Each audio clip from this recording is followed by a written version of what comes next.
Welcome back to our channel, ladies and gentlemen. The Generation Z has taken over the country. They are dictating the pace, they are dictating what is supposed to happen. And this is how it should be. First they said, hakuna mtu atakuja kanisani na aongee, and they all kept at bay. They didn't come to churches, our waheshimiwa. And then they said we are going to occupy parliament, and they did exactly that. The members of parliament, with their hefty packages, with their fuel guzzlers, the cars that are so big and so sophisticated, had to abandon those cars, those vehicles, and they were evacuated using ambulances. They are not sick, but they are inside the ambulances. Now, William Ruto has been forced to succumb. He has actually said that he has dropped the finance bill, and I think he's taking it to some amendments. But Kenyans are saying, too little, too late. There are no amendments. Tunataka hii kitu yote iende. We want it to be expand wholly, the whole of it.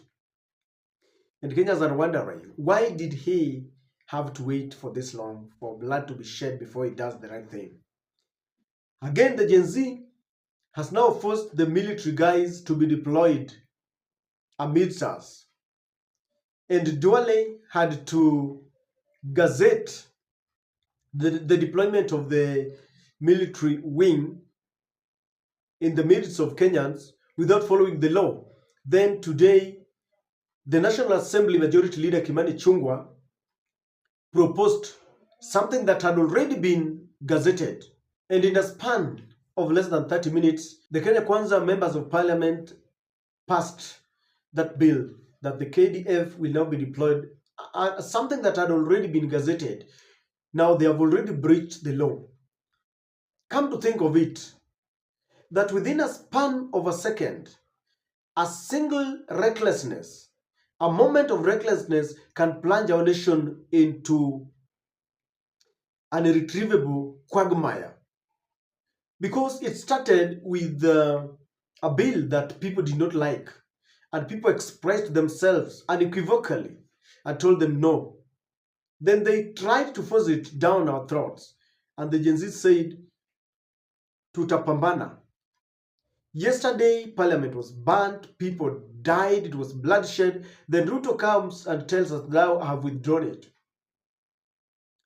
Come to think of it again, that the parliamentarians and the political class are now safer when they are with the military than when they are with you who elected them. When they were campaigning, walikuwa wanashika mpaka simu ukiwapigia. They were mingling with us.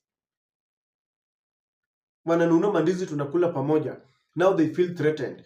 The moment you realize that you're threatened among the people who elected you, just know that haufanyi kazi. Now I want you to look at the scenes that were witnessed in Nakuru State Lodge, because it will paint for you a picture of what is happening in the country. The KDF has already taken over. This is what happened in Nakuru State Lodge. The KDF were outside.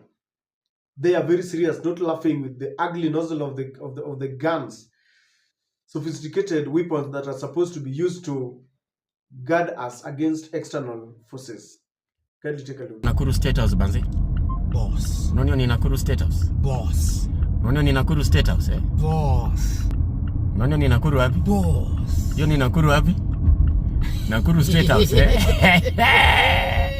Yes sir, angalia. Ona hiyo bunduki? Yeah, hapa nayo sasa.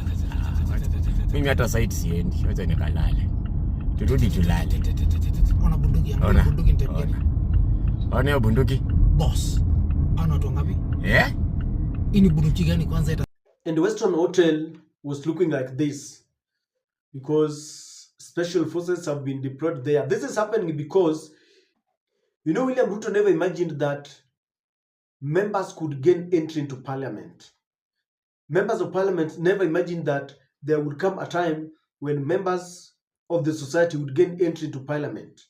In many parts of the countries, in different parts of the country, businesses that belong to members who supported the bill suffered. Oscar Sudi's club was invaded by his own people, and they took away the most expensive drinks. And William Ruto knew very well that if was not very careful, Weston would suffer the same fate. And so he has deployed KDF and special branch all over. But I mean, how do you lead a people whom you are afraid of? How are you a president or a member of parliament leading people who don't like you so that whenever you have to travel, you need security? These are the people who elected you. When it reaches a point where you don't feel safe next to them, do you have any business being in office? Because a good member of parliament, a good leader, must be attached to his people, speaking the same language, mingling with them. Yesterday, when this bill was being passed, the Azimio members of parliament walked out and they were mingling with a very angry crowd. Yet, those who do not support this bill were inside parliament, hiding and trembling with fear.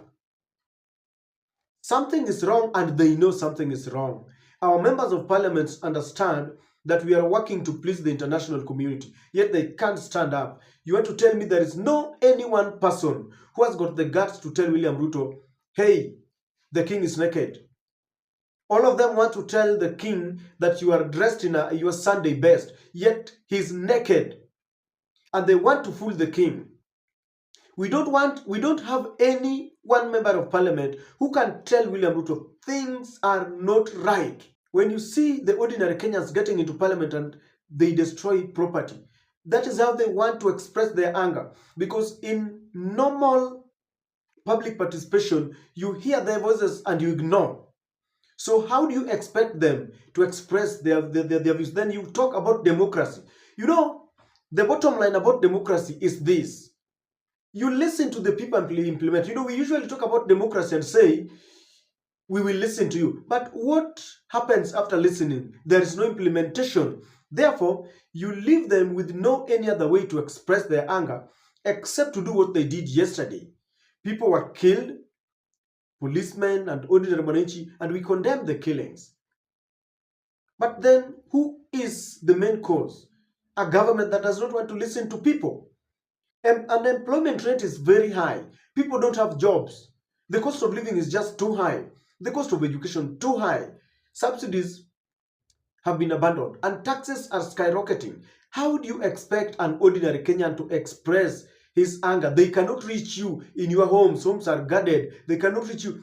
The only place where they can get all of you gathered together and tell you, we are tired, is the manner in which they did it. And I don't support violence.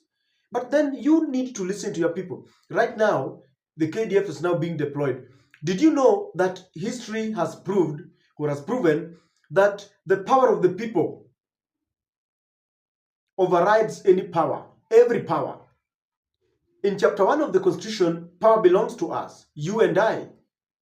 When we go to vote, we only donate that power to you to exercise it on our behalf.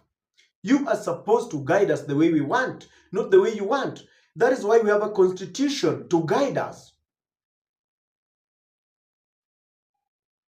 The political class must change the way they view things. They believe that once you elect them, they switch off their phones, they change their phone numbers, they loot, they wait for us for another 5 years, then they bribe us. We take the bribe, we vote them in. It is a vicious cycle. This time round, there is a generation that is saying things will not remain normal. We will leave no stone unturned. And that's why after they took the lead, then the other generations, united with them. If they think that by invading parliament, they brought in the KDF to deal with the people, let me tell you, we are sitting on a time bomb because even the KDF will one day be tired. They are our brothers and sisters. They are paid using using taxpayers' money. They are supposed to protect us against external aggression. They're not supposed to be using their skills that they have learned to deal with us. If anything, people respect the office of the presidency, but the person who occupies that space must also adhere to the rule of law, to the constitution that he swore. He was given a sword to protect us, not to kill us on the street. He was given a constitution to follow, to protect the people, to protect property. Protecting a property means that you must look at the issues that people are looking at, things that might escalate to the level where they escalated. Using KDF will not deter people. What will deter people is sitting with them down, and you look at issues one by one, and you listen to them. There can never be a situation where one person is right against 4 million people. Do you want to tell me 53 million people can all be wrong except William Ruto and Kimani Chungwa and Ndindi Nyoro and Kimani Kuri? I mean, how can it be? It is high time that people have a conversation. It is high time that William Ruto sits down. It is high time the members of parliament tell William Ruto, no, this is not the right way to go. In fact, in a good environment, you need people who tell you when things are wrong. Hii mambo ya mheshimiwa watu wanakupenda, mheshimiwa mimi nimetembea huku watu wanakupenda, mheshimiwa unajua uchumi ilikwenda vibaya, na saa hii umefanya nini. You know, people are listening and people are not fools. And this generation is not joking around. It is a luta continua. It is not yet over. We don't want to wait for people to be killed on the streets. We need to talk as a country. We need to have a conversation. The KDF will be there. Then, mtaua kila mtu. Let us not think that we always have the power of the military. Let us have the power of the people. Be friendly with the people. I mean, you know, William Ruto makes me, if I was to advise William Ruto, you know, when you so much depend on military, it means that you are not elected. You know, the legitimacy of William Ruto is coming to question. Why can't he be a man of the people he was when he was campaigning? I mean, this is unacceptable. We have one country. We need to talk. To semezane. We respect each other's opinion. Let things not be forced on us.